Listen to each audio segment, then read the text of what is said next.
So thank you all. I'm not used to having a microphone in such a small room, so it's kind of a little weird. Usually I'm holding it, so might be doing this if I have it in a minute. But no, it is a joy to be here. I haven't spoken to you group. I was reminded. It's been 2 or 3 years. I'm on the Mecklenburg circuit, I think, annually. So it's good to be back amongst my people over here in Lake County. So I was tasked today to cover, I think it's chapter 9, more or less, in the training book or the resource book you use. I'm going to use that roughly as the basis of this talk, but certainly cover a lot of other things. You know, as an extension person, I deal with all facets of turfgrass, and I realize the homeowners in particular typically use the accounting services a lot, master gardeners a lot. The professional turf managers do not most of the time. You probably don't want to deal with their issues anyway. Like the golf, the sports turf, and even the DOT roadside, there's a lot of stuff with DOT for vegetation management. You may not think about turf as being a roadside grass, but it covers a lot of miles, a lot of acres in the state. So turf is everywhere. It's not the biggest irrigated crop in the country, like some people say, but it does cover probably more surface area than any of our crops that we have. Most of it, though, is not irrigated. But turfgrass does have a lot of benefits, not only just aesthetics, but certainly recreational. You think of our children playing on athletic fields or grandchildren playing on athletic fields. The economics of it, big part of our economy in the state as it relates to a lot of different other functions, health and safety and environmental. So a few pictures, Linville Ridge, these are all North Carolina pictures. It's very interesting to point out too, because we're going to talk about management of turf grasses. If you think of, and I'm not sure how many of you are golfers, it's comes in and out every once in a while. You know, a golf green, a fairway, the collar approach area, and the rough. 3 different turf grass areas managed pretty much independently of the other one. You know, they may be fertilized differently, they may be sprayed with pesticides differently, they're going to be mowed at different heights, maybe different mowers. Everything about those 3 different areas is pretty independent of the other 2. So most people view golf courses just as one big expanse of grass, but the reality of it is not. And they do spend a lot of time, obviously, water features, hard features, other vegetation, trees, shrubs, etc. So it's a pretty dynamic area for horticulture at a golf course. And a lot of golf courses employ horticulturists to maintain things other than the grass as well. So golf is a pretty intensive, unique situation. Football fans, athletics, and we've gotten so good at managing natural grass on athletic fields. A lot of people say, is that real? Or is that like UNC, it has synthetic, you know? And I'm wondering that the Chapel Bill, if they will revert back to a natural grass. So I do know that, and take a little bit of history, you can impress your friends. The year that Mac Brown said, all right, we're going to synthetic turf, that year UNC Chapel Hill won College Athletic Field of the Year. So they had the best field in the U.S., natural field, and they ripped out and put in synthetic. But I do know for a fact that when they put in synthetic, they told the contractor, design this so that we can revert it back one day. So one day they probably will go back to natural grass. Belichick gets there. Maybe, maybe not. I don't know. In New England, he was synthetic, so part of the time, right? So we'll see how that goes. But obviously, athletic fields a big part of what we do. Home lawns, you're all familiar with home lawns. Yours doesn't look like that? My home lawn, it's gotta look good, right? Yeah. Public parks, Yates Mill, Very interesting story in this particular picture. I don't think I have it in this talk. But this is after they renovated. They were having a lot of problems with erosion and traffic. And I actually went out there and talked to them for a while. All right, we need to make a decision here. What's the best grass for this location? We actually had them change the grass. And it's been much more successful with this grass than the previous grass. We'll talk about grass selection in a few minutes. But obviously that plays a role. And as I mentioned, roadsides. This is an area we've done some research on introducing different grasses to our roadsides. You can see near the guardrail, something that grows slow. They don't have to weed as often or weed free. And, between guardrails, maybe something even different. But we've done a lot of work with them trying to determine the best grasses for North Carolina roadsides in different parts of the state. And that's one of our test areas. Economic value, I almost shudder every time I include this slide in the talk because we don't have good data. The last comprehensive survey of our turf industry that was done was 1999. So that is not, I can't point with this on the screen, but that is not a typo. I did, it was 3.4 billion industry in 99. So if you just account for inflation, I did an inflation calculator yesterday, that's 6.4 billion. So we actually think our turf industry is closer to 8 billion in this state. And you can see single family dwellings. Your client group that you're going to deal with probably mostly is by far the largest segment of that industry.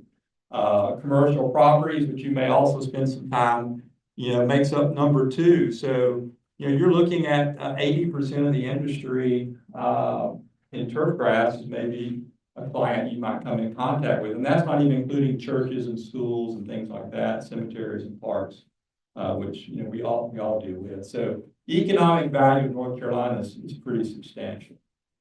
So let's talk about the grass. Grass has morphology. It's not just all a green plant part. People are used to looking at flowers and vegetation and plants, but they don't think about a turfgrass plant having multiple parts as well. But these are parts that we use to help us identify what turfgrass it is. Now, I can do a lot of site identification. I can look out this window and tell you 2 or 3 different turfgrasses from here. But a lot of times you can't always tell what is growing. So you have to start looking at plant parts. So seed heads is a great tool if they're available, but because we mow turfgrass, and a lot of our turfgrasses, we try to breed out seed head production. It's not a very reliable thing to look at, like a flower of a lot of plants. The ligule is on the inside of where that grass blade meets the stem. On the inside, there's a little appendage there called the ligule. It's usually either a fringe of hairs or a single cell membrane, but we have distinguishing characteristics that we can assign to different species. A node is a growing point or a swollen area. It's also a place that you can arise new shoots in some cases. The blade and a midrib of a blade, we have some grass plants that have a very prominent midrib. Some of them we don't have a very prominent midrib. The collar area, this is usually either contracted or broad. We can use that as well. Then we have these modified stems, is what we usually refer to them, either stolons, which are above ground runners, or rhizomes, which are below ground runners. Now, not all of our turfgrass species have rhizomes or stolons, and we have some that have both. So that's even the presence of one or the other of those can be a distinguishing characteristics. And then how they end up growing from those can be a distinguishing characteristic. So see, these are some of the things that I would look at on an individual blade. And somebody was missing a hand lens. We often use hand lenses and things like that because a grass plant can be very tiny. So it can be very helpful to magnify just to look at some of these parts. Now, we're not going to go through a dichotomous key, which you can do to identify plants. But the only publication I know that we have available that has a dichotomous key in it is this publication. So if you've seen a dichotomous key, you're familiar with that term. So does it have a rhizome? Does it have a stolon? Does it not? You know, those sort of one thing or another, dichotomy too. So you can walk through these and it points to what the grass may be based on those physiological plant parts. So sometimes I'll get a plant sample, I'll even pull this out myself and be looking at this and looking at the plant, looking at this and trying to answer some of those questions. So this is the Turfgrass Pest Management Manual, and this is available online, so you can actually access this on Turf Files. Or you can buy a copy, but you can access it online. Now, I will also admit to say that dichotomous key and keying out turfgrass land is still not easy. It's not something that's very natural to do, but it is available to you. Most of the time, I'd say 8% of the time, I can identify turfgrass plants without going to a key. But having said that, I've been looking at them for a long time. So anyway, so we'll talk about this later, but I think on some of the tables, we have some common questions you'll get at the end of the program. We'll go through some of those and maybe test your knowledge. Did you learn anything during today's program? Because some of them I will cover directly and some of them we'll talk about a little bit later on. But obviously, starting at the beginning, I need a turf. What turf do I need to purchase, buy, install, etc., is a common question that we all get and a common question you will probably get. And like a lot of other academic sort of questions, it depends. And I'll be the first to tell you, I mean, like I said, I do turf. I don't do shrubs and trees. I mean, I have to know a little bit about them during turf situations, but I'm not an expert in those by any stretch. And even someone that has spent their entire career studying and researching and using turf, it's still not a cut and dry decision in many cases, what is the best turf for a given situation. There's a lot of nuances that make it very challenging for people to give very concrete, absolute answers. And I realize that. There's often best grasses, but it may not be very clear what's going to end up being the best. And also the situation changes. We see a lot of new neighborhoods in Wake County going in right now with Bermuda grass. They cleaned off the trees, or they were open fields, they built neighborhoods, they put in Bermuda. It's inexpensive as a sod, but that may not be the best grass in 10 years from now or 15 years from now when the trees start getting bigger, because Bermuda grass is the most sun-loving turfgrass plant we have. So what's the best grass today may not be the best grass tomorrow. So some of the things that I usually talk to a person about or think about when I'm making that decision are these items. Certainly where are you at in the state? I mean, if you're in Asheville, it's going to be very different than if you're in Asheboro or Wilmington, etc. Microclimate, that's things like, what's your level of shade?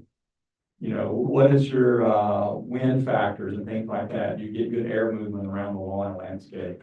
So those sort of things come into play. Specific attributes that are needed. So I need shade tolerance.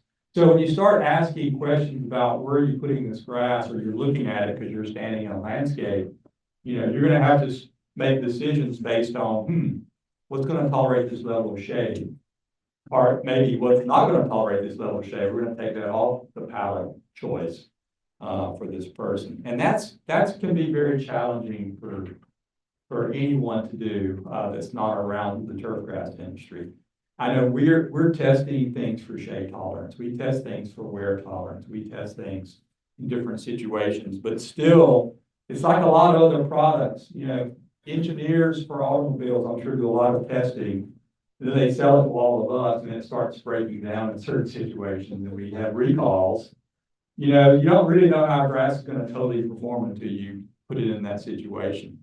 But hopefully you can make good decisions before that, and you don't have to replace it or do something differently. Cost of establishment and maintenance. There's a lot of decisions made by contractors and homeowners. What's the cheapest? And it's always cheaper to seed than it is to sod. So is this something that can be seeded? And the I have the patience and the wherewithal to grow it in from seed. Some people do and some people don't. So seeding or sodding may answer part of that question, but even how much does the sod cost? Centipede sod, the cheapest. Bermuda's not far away from it. So those are at one end of the scale. St. Augustine and zoysia grass at the top of the scale, and Kentucky bluegrass in the mountains, top of the scale. So you may just look at the sod price and say, I can't afford that sod, I can afford this sod. That's a valid reason for making some of those decisions, even though that's not always the best way to pick a grass. You know, there's the old adage, what is it, pay once, cry once, sometimes too. Level of quality desired. You know, if you look at that golf course and say, I want my front yard to look like a golf course, then you're gonna have to have the grass appropriate to look that way. But you're gonna have to put in, you know, a certain amount of inputs to get there as well. You may or may not have ever driven by Lake Wheeler Road, just south of Tryon Road. We have our primary research unit right there. We have people stop by there all the time. I want this grass in my yard. And I tell them, no, you really don't. You really don't. Maybe they do, but they want it, but I don't think they're gonna wanna maintain it, because some of them are high maintenance. And that goes into that decision making. But level of quality desired. I have a neighborhood, a new neighborhood near my house that one of the homeowners started mowing his Bermuda grass with a real mower. He's probably mowing it, I don't know, probably 3/8, quarter of an inch. And of course, then his neighbor decided he had to do his, and the one across the street side, they had to do theirs. So they had like 3 houses out of 12 that look like, you know, almost like a putting green, like a tee height of cut. So there's peer pressure, I think, amongst them. Maybe they have a competition. I've never stopped and asked them. We are blessed that we can grow anything, but we're also cursed and we can't grow anything ideally. All of our grasses have good years and bad years. And just give you, for instance, we had a great spring for tall fescue this year, spring of 25. We did not have a good summer necessarily. It wasn't bad. It wasn't a great summer for tall fescue. It was not a great year for zoysia grass. We've had several years now that weren't great for zoysia. Zoysia doesn't like what we call wet feet. So spring is really wet and cool. Zoysia grass really takes it on the chin. Tall fescue does wonderful. So year to year, something's going to probably not look good. And the fact that we have so many different grasses growing in the Piedmont, we constantly have complaints, you know, constantly have complaints. And the people that complain one year might be loving the next year and vice versa. So it's an unfortunate situation. And it's funny, when I first moved here from Florida, people ask, what's the biggest difference in Florida and North Carolina? And I'm thinking, well, there were really only 2 grasses grown in the landscape in Florida. 2 grasses, you know, we have 5. So you're dealing with a much more complex plant palette here than you are further south or further north. You move further north, you're gonna have fescue or bluegrass. You know, we're in a zone where you grow warm season, cool season, multiple species of each, particularly of the warm seasons. So we're blessed and cursed in many ways. So there's not a dominant grass, particularly if you look at sod sales. Y'all look at sod sales every year. Although I would say right now, probably king is Bermuda grass. Zoysia is not too far behind it. We'll talk about that in a minute, but there's some cost negatives to zoysia grass. But if you're looking at a premier landscape turf, I would say the 2 premier landscape turfs in general are tall fescue and Bermuda grass. Tall fescue and zoysia. Now, if you don't have trees, Bermuda grass can fit that category too. So, what management efforts are willing to provide, and the last one is actually probably one of the more important ones, is what's going to limit growth. So, you know, if someone tells me I really want this grass, and you walk out there like, it's not going to work. You know, you have too much shade, and shade is the biggest deciding factor in a lot of our turf grasses, to be quite honest. A lot of people assume it's irrigation. The reality is irrigation is very helpful to establish turf, but in our soil types in North Carolina, a lot of years you need little or no irrigation to maintain turf grass. It's almost not worth the cost to put in irrigation. If you're willing to, those times, just drag a hose and a sprinkler on your own, you probably don't need a lot of irrigation. Now, if you're just one of those, I would prefer to go hit a button and turn my irrigation on and install it. But we do have a heavier soil that holds water. Now, some of you who have beach homes or, sand hills and other areas, you probably argue, hey, I get droughty soils. I need something to supplement the water more frequently than I do in Raleigh. And sure, there's situations where, it would be more useful. But these are kind of the thought processes I use to decide, what's the best grass. And the reality of it is, in most situations, they're going to have multiple choices. You're going to have multiple choices. And that's where it really becomes challenging. And that's also, as a turf person, I can tell them nuances of different cultivars too, which they may not know about. And we have plenty of people come out to a research farm and look at the grass before they buy it. They haven't seen it other than maybe someone's told them about it, or maybe a neighbor has it, but we grow a lot of grasses out there. As I mentioned, warm and cool season grasses, they are totally different beasts, so to speak. Shouldn't call them beasts, but it reminds me, and I've told this story before, if you've been in a program that I've had, I like to use an analogy. I grew up on a farm, but I think of cattle. If you ever studied animal husbandry, which maybe none of you did, but I did in high school and then a little bit in college. But what's the story with the stomachs of cattle? At 5, I think it's 5. I remember right, it's been a few years. They process food very differently than most other animals. There are other ruminants, they're called ruminants. There are other ruminants out there. But a horse kind of looks like a cattle. They're big, bulky, about the same size. But a horse has a simple stomach. It's very similar to ours. It's one compartment. Doesn't have a rumen and things like that. So you can never say, all right, we're gonna mix a horse and a cow together and get some kind of mid-level beast, that has the best of both. The same is actually true of warm and cool season grasses. Internally, how they process food is totally different. And you may not have ever known that or heard that. But we talk about C3 and C4 plants, and that C3 and C4 is in relationship to the first thing that comes out of photosynthesis is either a 3-carbon or a 4-carbon element. So C4 grasses are our warm season grasses. They accumulate carbon dioxide and produce food very differently than a C3 plant. They're not limited by light and heat like a C3 plant is. That's why we see summer stresses of tall fescue, and we don't see summer stresses of Bermuda grass. As long as water is available, we don't see it. So physiologically, we can't make them. We can't produce intermediates. We can't make a warm season grass that stays green year round. They're going to go dormant. They are temperature sensitive on the low end, not the high end.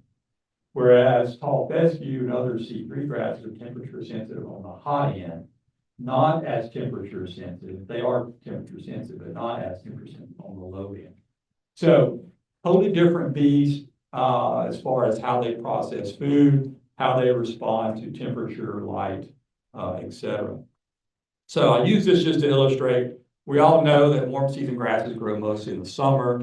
Cool season kind of has these 2 growth humps, kind of a two hump camel, so to speak, both in the spring and then in the fall. Those things are also, this picture's also reminds me to remind you all that a lot of your cultural practices are geared towards their growth cycles. So we're going to do things differently on a warm season yard than we would a cool season yard because of how it's going to respond during those temperature day length sort of situation. I have, particularly when we were primarily a cool season area of the country, and we started going more towards warm. We had landscape managers that never managed warm season grasses, until after 07, 08. And they're thinking, wow, do I aerify now? I mean, we used to aerify in the fall. We don't aerify in the fall, warm season, we aerify in the onset of summer. The onset of the growing season instead of the onset of the. So to kind of summarize grass selection, how do you choose the best turf grass? Start the list of grasses adapted to your region, which is a long list for us. Understand their characteristics and limitation. That's maybe more challenging than just a bullet point on this slide. Determine which characteristics are most important to you, things like the shade tolerance or low input, trait, and then choose a grass that best meets the needs. So that's kind of the 4-step process. Obviously, there's a lot of information behind those. People say, where's the best place to buy seed? It's all fescue seed. And that's a double-edged sword. So I have a bag of seed right here. Most of the markets, or most of the retailers that sell to the commercial market, the landscape contractor types, most of those in this area, I know, pay attention to our trials. I talk to them, they look at our data, and most of them will order grasses that kind of fall on our list. They just feel like they should, so they do. So automatically, if you buy something from a Site One green resource, that sort of type of retailer, we have both of those in this area. Ewing's, Irrigation Supply, there's a few others. Most of the time you're going to get a list, probably a cultivar on our list, an improved cultivar on our list. You're going to get a 50-pound bag. It's going to be just a white bag with a label on it. It's probably going to be cheaper than going to Home Depot, Lowe's, Walmart, and buying seed from there. So there is the argument to be made that you should be buying your seed from them. The reality of it is, if you do the math, a lot of our smaller lawns don't need 50 pounds. So to go to a Home Depot or Lowe's and buy a 25-pound bag or a 10-pound bag makes a lot of sense. Even though you're going to pay more for it, you may or may not get the best cultivars, but it's probably not going to make a big difference anyway. You're going to pay a little more money for it. But the danger of going to the place and buying a 50-pound bag, and you need 25 pounds, but you're going to look at that bag and say, I'm going to use the whole bag. That's right. So all of a sudden, your seeding rate is so high, that lawn is not going to perform very well. More is not better in seeding tall fescue. And I used to have a neighbor in my old neighborhood, I used to watch him dump seed out with like mulch. And come springtime, it all died. And he's like, I put out good seed. I'm like, yeah, you put out a lot of good seed. Way too much good seed. It's gotta have a chance to mature. It's gotta have its own space. So our seeding rates are there for a reason. So that's the danger. If you don't need 50 pounds, you may get better seed, pay less for it, but what are you gonna do the rest of it? So if you can go with a neighbor or 2 or 3 neighbors and split it, that's great. That's great. But not to knock the Home Depots and Lowe's and those sort of places. They usually sell pretty good quality seed. It's also a pretty bag, a lot of marketing on it, a pretty picture of a lawn, Scots and things like that. You're paying for that. Whereas the person selling to the contractor, it's a white burlap bag. They're not trying to market to a contractor. So, what do you want to pay for? A little extra marketing, get a smaller bag or not. Noxious weeds, pay attention to this. One of our worst weeds in tall fescue is rough bluegrass. Doesn't matter if you have $1 million yard or a $100 yard, it's a problem. We don't have any selective control for rough bluegrass. And usually it comes in with the seed. It's not a bird, it's not, pixie dust. It comes in usually with the seed. So pay attention to that. That's 1,740 seeds in that bag of a weed that you got. There was a comment, excuse me, to me to call from the microphone. A comment about alternative to turfgrass. I'm not going to spend much time talking about that, but certainly there are consumers are interested in not having turf. There are disadvantages to getting away from turf. Turf provides usually something that stabilizes the soil very well year round. Even our annual type, those that go dormant still will hold the soil year round. Even the summer when tall fescue is stressed, it usually also is still good for erosion and things like that. A lot of our alternatives, they would actually be better probably mixed with a grass. And a lot of the work we did early on with micro clovers, which are often a white clover or strawberry clover, would be to mix it with a grass. So you have the roots of the grass there along with whatever you're growing. There's a lot of advantages to that. That doesn't mean that you couldn't grow alternative things. Y'all know where that picture was taken out? Oh, it is. Man, that's a sad day when that place closed. Well, that's white clover spread. Yes, it will spread. It has stolons, it will spread. That's just an example, and that's not a micro clover. Micro clovers have a smaller leaf and blend a little bit better with turf grasses. So we've kind of covered some of these, but we'll hit these really quickly. You have to realize I'll lose track of time and I'll talk forever, so we'll have to watch our time. But these are the kind of questions I get sometimes. I have a lot of trees. What's the best grass?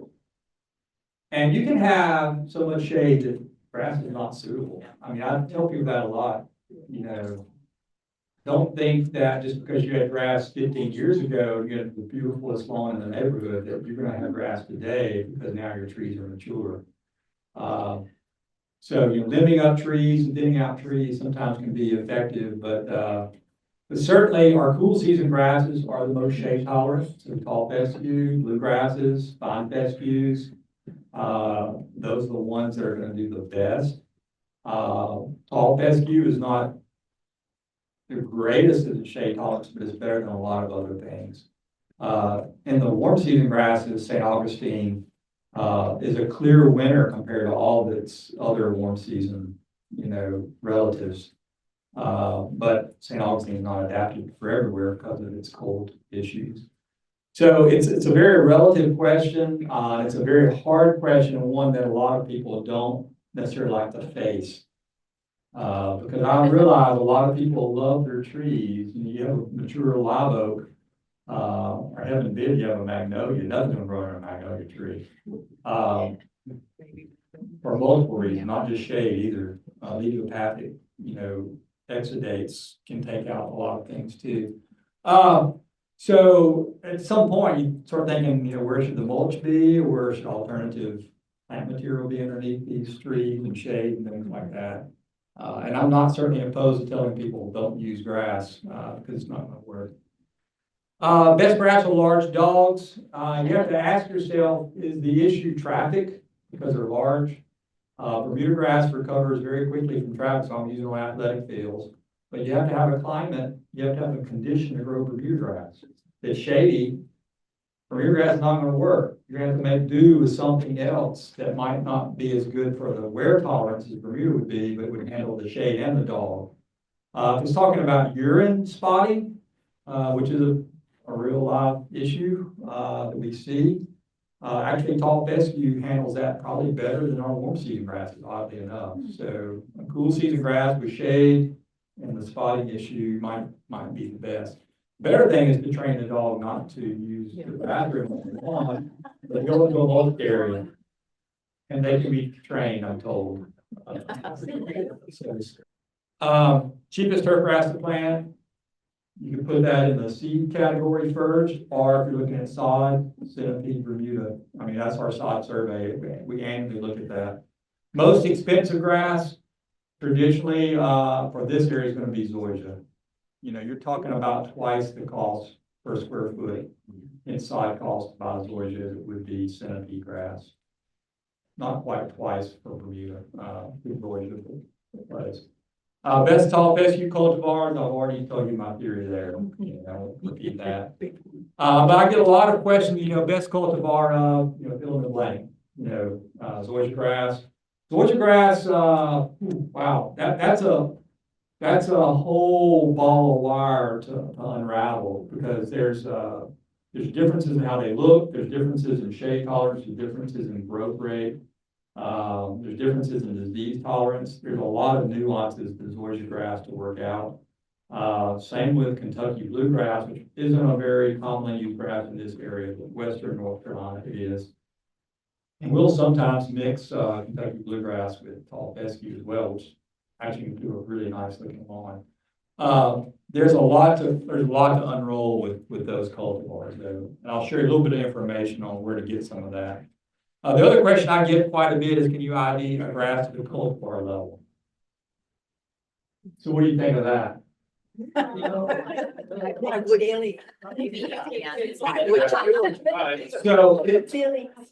I get at least half a dozen questions on this a year, and it's often, think of the scenario, you've got an older lawn, or maybe you're the second or third homeowner, you build a deck and you mess some things up, you do some construction, or maybe they put a pipe across your front yard, you want to put the same grass in, you want to match it. So it's often a very innocent, hey, I don't know what grass I have, because I wasn't the one that put it here, and I want it to match, et cetera, you know, maybe put in a pool or another driveway or something. So the reality of it is one, we want to certainly identify the species, which is usually pretty easy to do for a lot of people, but we'll get to the species. But the cultivar level is a greater challenge. Now, the reality of it is can we do this? Yes, we can do this. Maybe the more important question is, do you want to pay to do this?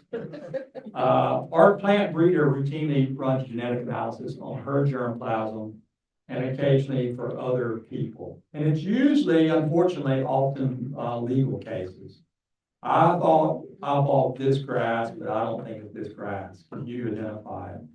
And when you get legal involved, you can do about anything, right? But anyway, she usually charges $1,000 a sample to do that.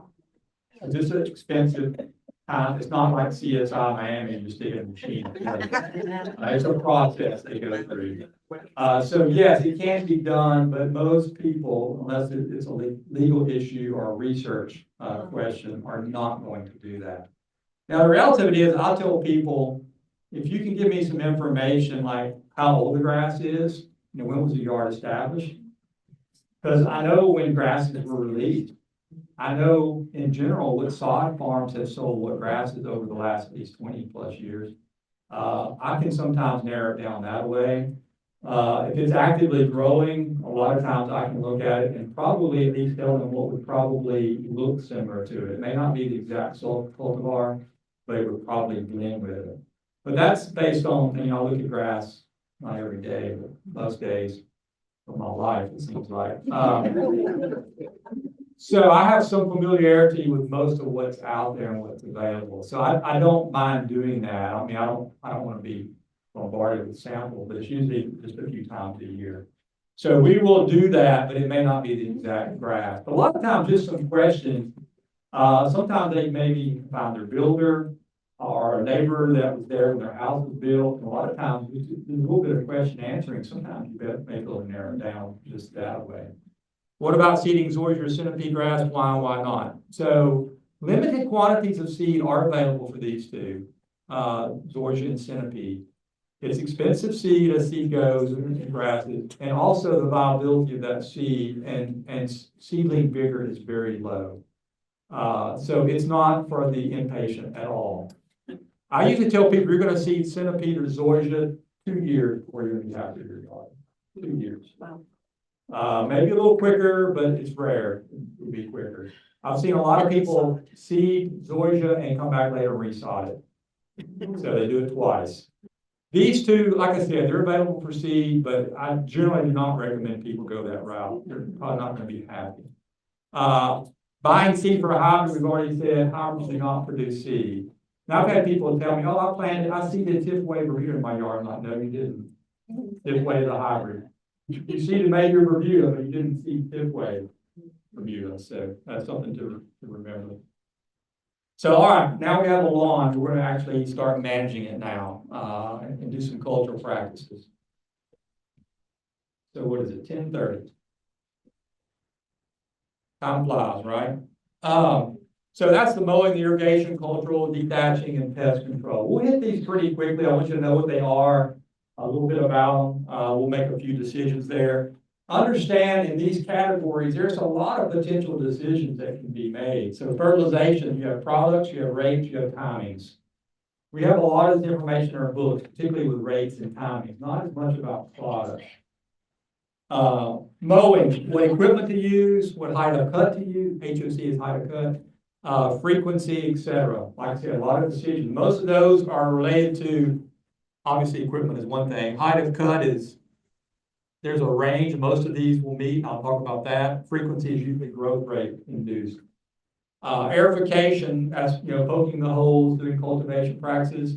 Equipment, frequency, timing. I should have put timing in there, warm versus cool. Irrigation, if available, timing amounts.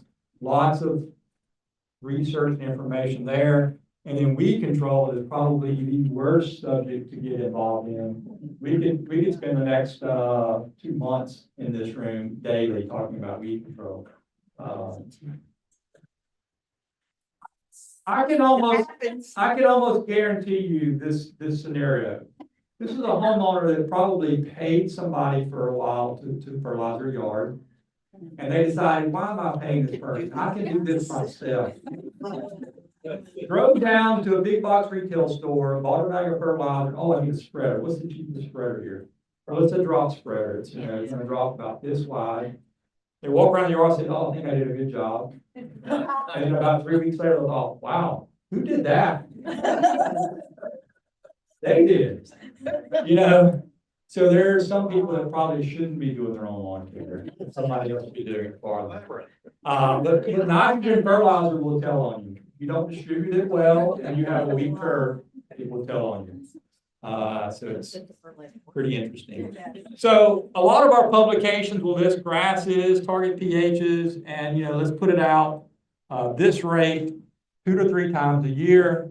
And then this is out of our Carolina lawns, which is we have a mountain, Piedmont, and coastal table. Breaking it down by grasses, we broke it down by a basic fertilizer rate and a high fertilizer rate. So if you just want to keep things kind of growing and looking okay, basic might be fine. If you want to have a little bit more of a showcase situation, you may want to go with a high rate. And in some cases, the heavier soils, you don't need as much. Sandier soils, you may need to do it a little bit differently. But we tell people this is a great starting point. Look at these, and this is nitrogen rates. This is not P and K and pH. This is just nitrogen rates, which is based on growth rates. So pointing people to these sort of tables, this sort of information is very valuable as a place to start. Some years, the months may need to be adjusted, but it's a good place also to start on when to put these out. Little quiz, can you identify these fertilizers? No. And that's the reality. I'm not sure that's overly important to be able to identify fertilizers. But certainly professional manager, if you were golf course superintendent, you'd rattle these off really quickly. Because they're going to pay a little bit more for these and they're going to be familiar with what they're buying. A prilled white prill product, this could be either urea or ammonium nitrate, probably urea, it could be calcium nitrate as well. Yellow product, sulfur coated urea. Do what? Raise pH? No, none of these right here will raise pH. What's the sulfur for then? What are they? It's a slow release. It's the original slow release, inorganic slow release product. Sulfur coated urea. It's been around since the 50s. You all in the horticulture industry use this a lot more than turf. Osmocote and potted plants. In the turf, we use this more. Polyon. It's a poly-coated urea product. It's about 42% in. This is going to be about 46% in. The difference is the coating. This is kind of becoming a big deal in Europe. Why is that? You might know. They're going to regulate it as of 2025. It's 25 or 20, I think it's 25. Microplastics. And that's not a lot of plastic in a sub-millimeter coating, but anyway. This is Nutriflex or UMax. It's a nitrification inhibitor in with urea to make it a little more slowly available. And this is kind of the most modern technology, or more expensive one in the group right now. This is actually polysulfur coated urea, so it's got two different mechanisms to coat it. And a lot of this, I think you're probably familiar with and can rationalize, and it's in the book. You can read it, too as well. But certainly mowing is probably our most, intensive aspect that we do with turf grasses. It's responsible for a lot of the out-of-pocket costs of maintaining turf grass, particularly under lower maintenance. Mowing height, certainly one of the more important characteristics to encourage people to mow higher rather than lower. You get a lot of stress tolerance, you get less weeds. So we do publish, mowing heights, mins and maxes. With something like tall fescue, 2.5, I would really never recommend anybody use 2.5. So we usually recommend 3.5 to even 4, to maximize the rooting depth of those grasses. Some of our publications, I've actually gone in and I've started amending some of these low-end models. You'll see things like Bermuda grass. We have hybrid Bermuda grasses that are on golf greens that are being mowed in 1/10 of an inch. So, this is relative to landscape mowing heights per se. But our Carolina lawns, I think they went and got some Carolina lawns for each of you. I have these sort of tables in there. We were doing cut quality studies. You've ever read consumer reports on what's the best mower? We did some of that a few years back. We tested, I think it was 48 different mowers in 3 states. We tested them in Florida, North Carolina, and Wisconsin. 1/2 inch can make a big difference. Our master mechanic set a mower up 1/2 inch too low. That's the same mower. And during our testing, and this was a mistake, this was what it should have been set at. So it makes a big difference in cut quality. I've pretty much covered this verbally. Obviously, dull mower blade, sharp mower blade. This is a mower blade that was not set up obviously appropriately. One side was lower than the other. So, just proper setup can make a big difference in cut quality. And this is obviously going to be more susceptible to disease. It's going to lose moisture quicker, so it's just going to be a lower quality of turf in the same way. Changing mowing patterns. We do this in athletics and golf. We don't probably do it as much in home lawns. But certainly if you mow the same pattern, I know a lot of times with 0-turn mowers we're using now, you go into a hole and you have to back out or turn, and there's a lot of times you'll see the wheel prints. But if we can change mowing patterns, the grass will appreciate it and the lawn compaction will appreciate it. And you can do some wild things if you so desire. Clipping management, leave them in place, don't remove them. I live in Apex, and I've lived in Apex since I moved to North Carolina. I'm still amazed the town of Apex picks up clippings on the side of the curb. And they do compost them and use them other places, but still, I would just tell homeowners, don't put them out there, leave them in place. There's no reason to pick them up in a lawn. Unless you go on vacation for like 3 weeks and come back and it's, you have to question over your stock. And a lot of reasons for clipping management, nutrient cycling, soil modification, and landfill. And some tips. I mean, we talk about, maybe the only one to point out other than this list is the 1/3 rule. We talk about not removing more than 1/3 of the plant in any one mowing. And that kind of can dictate frequency. Most of the time, most of our lawns, once a week in the summer months. Occasionally, if we have Bermuda grass getting a lot of rain, or even Zoysia grass and a lot of rain, it may suggest you need to mow it twice a week. But that's at a lawn height. How often are golf greens mowed? Every day. Every day. Every day. So that's 1/10 of an inch. So if you think about 1/3 rule, there's not a lot of margin there for growth. They're trying to make it consistent. And certainly safety. I've lived around here long enough. I think we've lost probably about every 2 or 3 years. I see on the news somebody is, killed in a mower accident, either get hit by a car or rolled over in a ditch, or a kid, which is, heartbreaking.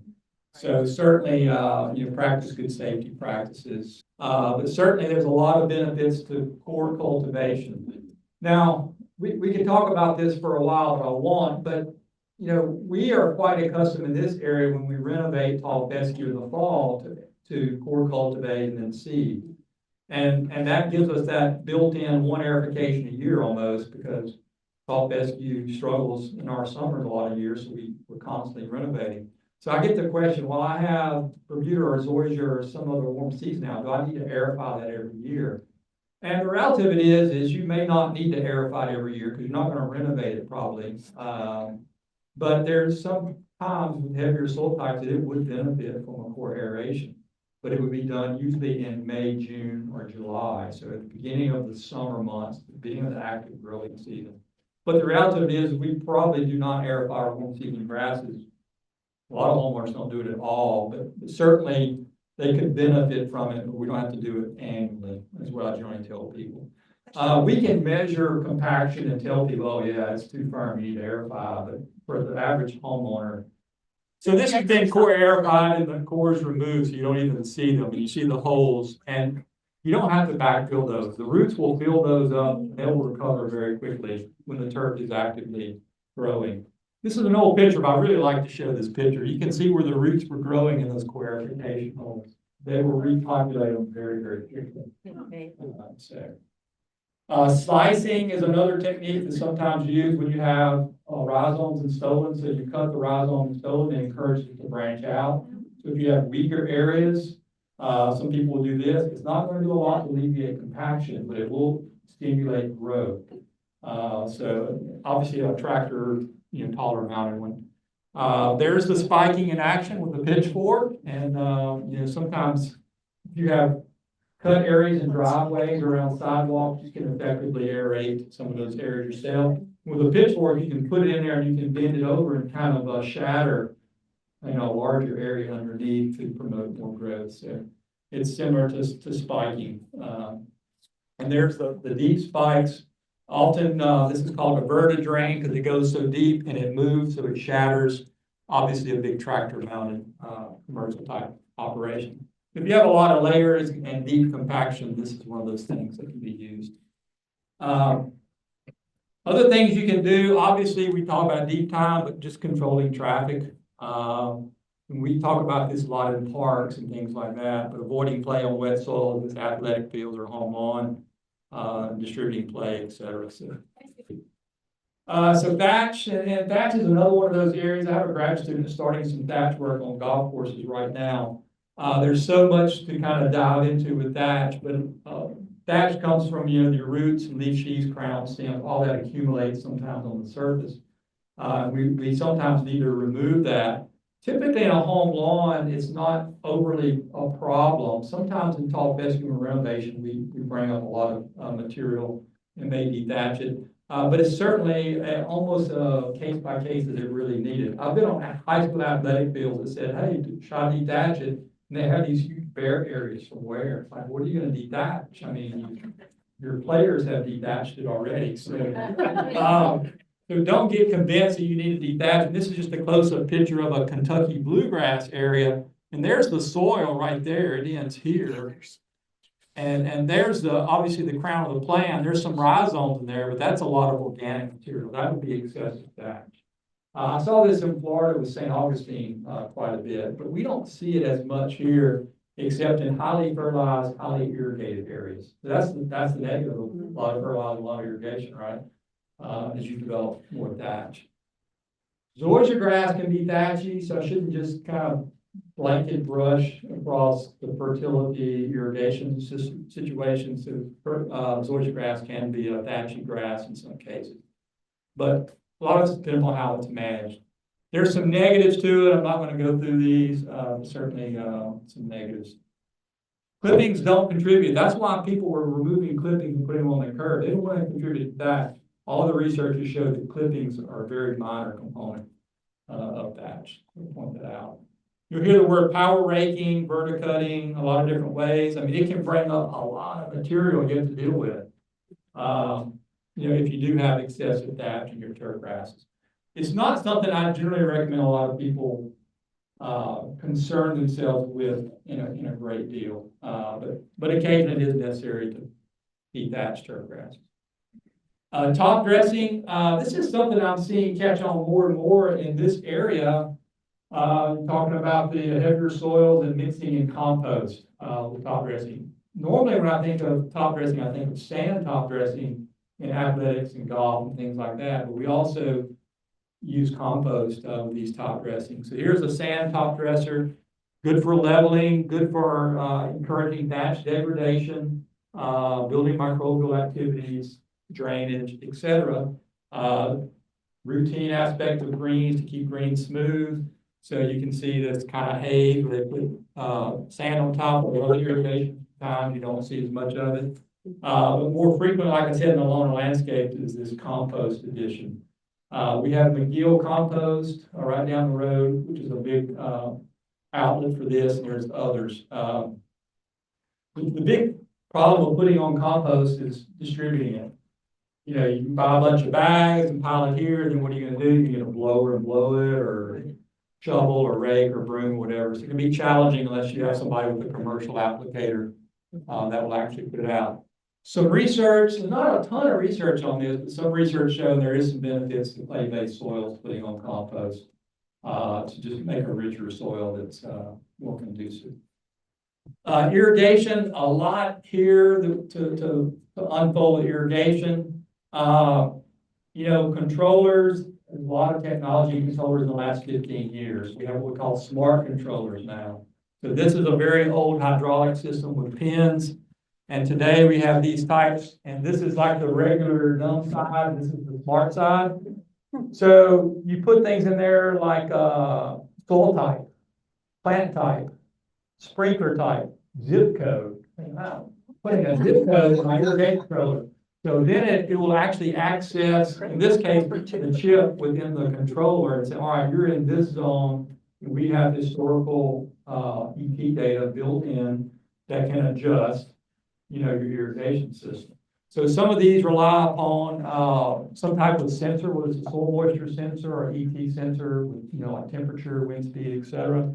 So there's different types of smart controllers out there, but the cost now has gotten, you can take an electronic controller like this and make a smart controller for less than $200 now by adding a sensor and an add-on module. So the price has gotten good now that, and we've tested these for years. You can save a lot of money rather than just set it and forget it sort of programming. We do have this publication, Irrigation Water Requirements of North Carolina Lawns. I have my card here. May still be in my bag. There's a lot of tables in this book for different regions of North Carolina. And what we did is we used 30 years historical data to determine what would be a reasonable water demand, i.e. water requirements for North Carolina turf grasses. And then we looked at your irrigation system and estimated, well, we don't know your system, but you can go out and measure how much is it putting out in an hour. Does it put out a ½ an inch, 3/4 of an inch, 1 inch, or 1.5? And those are reasonable ranges for most irrigation systems, either with rotor heads or sprays. Sprays are a little bit higher, rotors are a little bit lower in outputs. So if you can determine your output by putting some catch cans out there and say, all right, which one of these columns do I need? This is for Raleigh. This would be the starting point for my run times for 12 times per month. How many times a week is that? Three times a week times 4 weeks, 12 times a month. So I would set my controller to come on for 22 minutes, 3 times a week. And that would be, based on historical weather, adequate for April. So this is cool season turf. Look over here, warm season turf, 14 minutes. So we actually, you know, we have water use data, hard data, of how much water it takes to grow tall fescue versus, say, Bermuda. It's different. It is different. Your water requirements are different. So you can actually use this as a starting point. Now, if we're wetter than normal, you may not need 22 minutes for your tall fescue. If we're drier than normal, it might need a little bit more, but probably not much more than that. That's your controller schedule, 22 minutes, 12 times a month. So Monday, Wednesday, Friday. So you can do the math. You only want to do it twice a week. Most of the time, we find twice a week is better than once. Even though, you know, it's half the run time, but twice a week is better than one. And we've done some of that research in Raleigh. So we have these for all of North Carolina, like 12 different regions of the state. Okay, so this is not my house, but I would not like that yard. And I just use this slide to illustrate, this is rust off bluegrass. We talked about it in that seed bag as a weed earlier. And I'll tell you, this is a yard on Quail Hollow Golf Course. I was at the golf course with a site visit, and I turned around, took a picture of this lawn. It doesn't matter how much money you have, you're not gonna buy a chemical that's gonna selectively remove that weed. You know, we have a few weeds, not many, we have a few weeds we can't touch selectively. We can control them, we can kill them, but it's gonna kill the tall fescue with it. So don't think there's something for everything. And you sometimes have to tell your clients this. And this is one of the biggest weed questions I get in tall fescue every year. Actually, it's probably one or two every year. The other one is usually Bermuda grass and tall fescue, but either Poatridialis or rust off bluegrass in that. I have a lot of pesticide information here, and I don't really want to get too involved because I told you earlier we can talk about weed control for months here. There is the books to access, but I will just tell you, as people who are going to answer questions, there's not a more complex situation you're going to be in than giving weed control information. Because you have to think about this. We have, pre-emergent, post-emergent. We have broadleaf, we have grassy weeds, we have sedges. We have the grass that the weed is growing in. The same product you use on Bermuda grass, you may not be able to use on Georgia grass, you may not be able to use it on centipede, you may not be able to use it on tall fescue. They may each have their own chemical that will not kill them and kill the weed. So it's very easy, even somebody who's been around this a lot. Now, I'm not a weed scientist, but it's very easy it would be very easy to make a bad recommendation. So I would discourage you from going down that hole unless you're very comfortable. You may have a few situations like, oh yeah, we normally apply pre-emergence for crabgrass and annual weeds in this area in mid-February to early March. And that's a very safe recommendation to make if they want to do a pre-emergent product. Now, pre-emergent for annual bluegrass, which germinates in October, November, and through the winter months, would be in the fall. And you tell somebody, oh yeah, put out a pre-emergent in the fall, you won't have annual bluegrass. And then they call back 2 weeks later, like, I've been planting tall fescue seed, it doesn't come up. And you think, well, aren't you the one I told you to put out a pre-emergent? You didn't tell me you were gonna overseed or renovate your tall fescue. Oh no, you can't do both, because that seed won't germinate now. And that's the kind of mistakes that happen if you don't have the full picture and or kind of know the situation. So it's very challenging, even for us, to give a lot of weed control without asking a lot of questions and knowing the implications of their answers. So a lot of classification, pre-post, selective, non-selective. So selective removes a weed out of a desirable grass. Non-selective removes everything. So Roundup is kind of this category. We have selective. So you have all these layers, contact herbicides, translocate herbicides, residual herbicides that stay around like pre-emergents do for weeks or months. So all these classifications, mode of actions, how is it affecting the organism or the weed, et cetera. So just some common questions you'll get, and some of these may be on your practicum in a minute. IDing weeds. This is an interesting question because I get this all the time. Probably my number one question is, hey, can you ID this weed? I used to think everybody wanted a herbicide recommendation right after they got an ID. I have found over the years that a lot of people just want to ID the weed. It's pretty, just wondering what it is. It's in my neighbor's yard, it's not in mine, I don't want it in mine. So I've come to, hey, here's the ID, tell you what it's worth. But some people do want, control recommendation.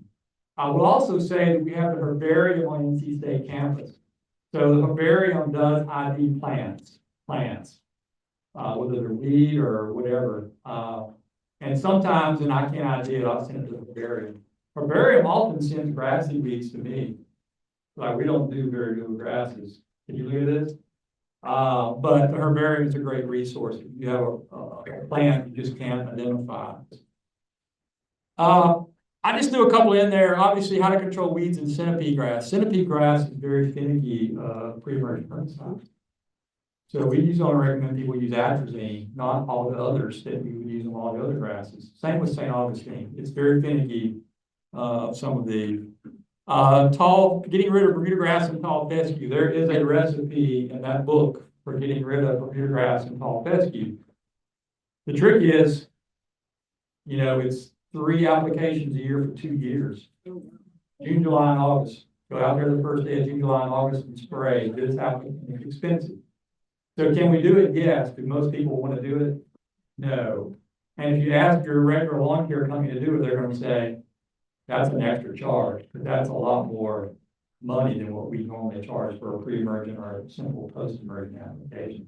So there's complexity in this. I guess that's my drive home method. Same with poetry trivialis. We don't have anything. Dig it up or spray it around up and reseed it or replant it. That's your option. Maybe this has died down a little bit, but the late night infomercials on Roundup being a carcinogen, don't believe those. But a lot of people are staying away from Roundup, and we are losing Roundup in the ready to spray homeowner market because of the lawsuits. So it'll still be available for use, but not for the average homeowner who goes into a big box retailer and buy off the shelf. Sprayer calibration is another thing. A lot of these products are very rate specific. We have some great products, the sulfonyl ureas that are going to go out at ounces per acre. So ounces per acre. It's a very low use rate product. You're just not going to put that in a lot of sprayers and effectively spray it. So, once again, I tell a lot of homeowners, you might want to hire a company to do that or a professional to do that for that product. You have different spray volumes and things like that for herbicides, fungicides, insecticides, etc. So there's a lot of complexity here, just not only have to get the product, but getting out in some cases. Once again, you usually have diseases and other things when the grass is not actively growing. So we see diseases like brown patch or large patch. Brown patch is rhizoctonia in the summer on a cool season. Large patch is rhizoctonia on a warm season in the fall or springtime. So a lot of information there. A lot of these brown patches, things like that, can be identified with symptoms. Turf files have a lot of pictures of these to look through to help you distinguish what they may be. Parts of the plant, here's a large patch, when they're more active. A lot of information is put out on the alerts to be looking out, hey, we're starting to see large patch this time of year, etc. The fungicide people have done a good job in also labeling what's labeled for homeowner and what's not. And that's a unique space in our pesticide world is the fungicide, because a lot of fungicide are not labeled for homeowner use, and some of them are. So they do on the Turf Files website identify them. They're not identified in the book, oddly enough, they are on the website. They also rate their fungicides, because a lot of fungicides will put products on their label they're not effective on. We do have a diagnostic clinic that can diagnose disease samples in ornamentals and turf. There is a cost. You go to the extension service, it's cheaper, but it's out there. And I thought just the last few pictures, just a few slides, just to kind of reiterate some of the points. I always like this picture because this is an extension agent. This is a football coach. This is me, and this is the person that pays the bills. And it's a very interesting perspective to get those groups together. Because all 4 of us was coming at it from a different perspective.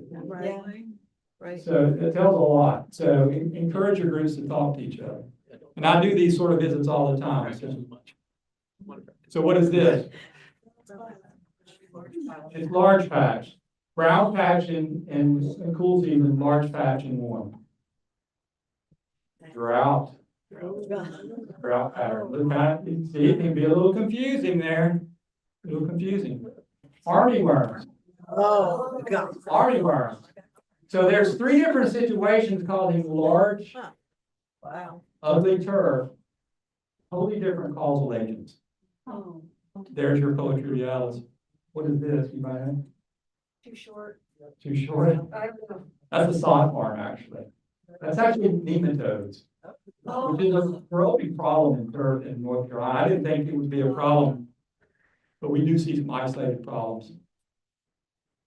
So what's causing that growth pattern on the right? This is normal growth pattern, that obviously is Shade. Bermuda grass mite, actually an insect. Oh, yeah. Bermuda grass mite. And that's another issue we don't have very good control for, we worry about. Relative is if you mow it lower, you remove a lot of them, and a lot of times that helps. I got this question, this is a gruesome picture, you know, okay. Mold, increasingly molds. Yes. And I was telling somebody, I don't remember where. It was me. It was you. At my house, and my septic field has been inundated with mold. I've lived there now 11 years. The last 3 years, I have removed over 30 molds from one tunnel. From one tunnel. You find their highway that they use for travel, you'll keep capturing them. If you haven't gotten a mole within 28, 40 hours, move your trap. Now that's if you don't mind trapping, that's when you don't want to trap. But these cinder traps have been the most effective way I've found to remove mold. All right, the last slide. Problem turf areas. If you're helping somebody, you're gonna have to find out what's causing the problem. And most of the areas, a lot of areas I look at, too little sunlight, poor drainage plays into it, too heavy traffic, poor maintenance history, poor turf grass selection. That's my key list typically when I visit sites and deal with turf grass problems.